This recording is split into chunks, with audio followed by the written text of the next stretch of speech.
Mr. Chairman, members of the committee, hello, my name is Stefani Lazaro, and I'm here representing Foster Advocates of Arizona and member of the Youth Adult Leadership Board.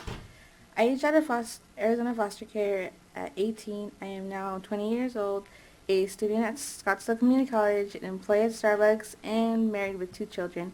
My husband and I also recently adopted my 15-year-old brother who is still in foster care to keep our family together. I am here today to share with you my firsthand knowledge as well as those of my siblings and peers that are here with me today of what it is like to experience foster care in Arizona and my recommendations for future system improvements. At age 16, my 4 brothers and I were placed in foster care because of abuse. My mother is now incarcerated and my father has since passed away. We were entered DCS custody. It was a shock. The concept of foster care was completely foreign to all 5 of us kids. We were instantly separated because I was close to aging out and only experienced 2 placements while my younger siblings experienced upwards of 5 placements. Looking back, we went from being one family unit to being all over the place, thousands of miles apart in different states. We were used to spending holidays and birthdays together, not alone. We went from constant contact to barely knowing where each of us lived, how to contact one another, or knowing when we would see each other next. We lived in constant uncertainty. This is far from normal, and we got to do a better job.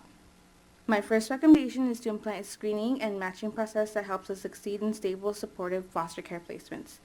We have all unique needs. If the only screening criteria being used for placement is a bed available, then this is a huge disservice to all and our well-being. As soon as the DCS investigation starts, we should get asked questions about extended family members, friends, mentors, and teachers who may provide a placement where we can remain with the extended family in our home community. Find out who we are and special needs we may have related to race, religion, cultural identity, sexual orientation, and gender expression, and previous experiences with trauma.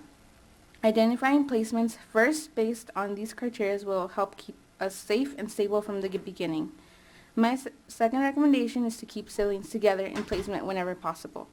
Having a strong relationship with our siblings provides a sense of normalcy and stability in our placement. This unfortunately was not the case for me, as 2 of my siblings were adopted by a family in Utah. Despite multiple attempts to engage my siblings' adoptive family, they continued to not let me see my brothers. If my brothers had the opportunity to live together or at least have contact, we would not be so discounted today and a sense of loss without being so disrupted in my family. When remaining together is not possible, active efforts for connections need to include visitations, communication between case managers, and court hearings that involve all siblings together. So we have a voice in decisions that impact our family. My last recommendation is make DCS caseloads manageable. The relationship with our DCS case specialist is crucial and needs to be strengthened, as are the ones who greenlight the decisions and opportunities for us, including selecting the best placement, setting up sibling visitations, and arranging medical, dental, and behavioral needs. Case specialists need lower caseloads to truly have the ability to engage with us. Focus on our needs, build trust and connection, and have face-to-face visitations with at least monthly, if not more. I was fortunate to have a veteran DCS case specialist who was skilled in working with older youth for over 25 years. She was patient, she listened, and understood my situation. We connected through emails, visits, and phone calls, and even text messages monthly. Because of her support, I was able to keep in contact with some of my siblings, coordinate college plans, become financially stable, and entrust in individuals to have best interests at heart. I know my siblings' experience, however, and those of my peers that I'm experience with my DCS case specialist is not the norm. However, she set the precedent of what the norm should be. On behalf of Fostering Advocates Initiative and all the fostering care peers, we urge lawmakers like yourselves to keep families connected through a sense of stability in a time, insecurity, and chaos to give us a shock at a normal life. Thank you for your time. So, Stephanie? Yeah, thank you. How old are your kids? They're 3 and 6 months. Boy, girls? Boys. Boys, good for you. So I have a house full of boys. I have three boys, and they just love their mom. So you're in for good things.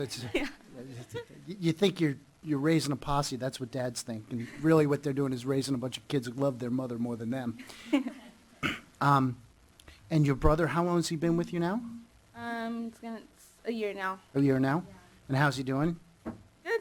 Being a teenager. So I don't know. They go into this tunnel, and you can't believe that nice person that you used to do as a youth, and I swear I wanted to have tattooed on all of them says whatever, whatever, and then they pop out the other end one day and they're like back to normal. So hang in there, hang in there.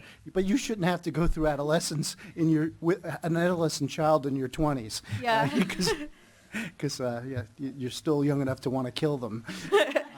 Yeah. So thank you so much, and thank you for your testimony. Are there any other questions, please, Allianne? Thank you, Mr. Chairman. I just wanted to thank you for being here, all three of you, and congratulations on taking on your brother, and it is hard, I know. Yeah. Thank you. And to some of the things you said, we are aware that right now, with the volume that we're doing in this particular activity, we have to take almost any bed that's available, and it lands up it's almost never ideal. Lord willing, we'll be able to get a handle on the volume issue and be able to do smarter placement in the future, but it doesn't mean we shouldn't try right now. So we're making every effort to improve the system.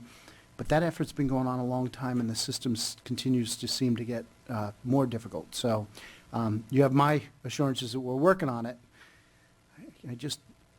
I don't think anybody wants to make any promises anymore about this particular issue. We just want to work at it and make better results and see if we can get there. So I thank you, and I'm glad you got a good caseworker. That's the second one in a row, so it's really odd. So thank you very much.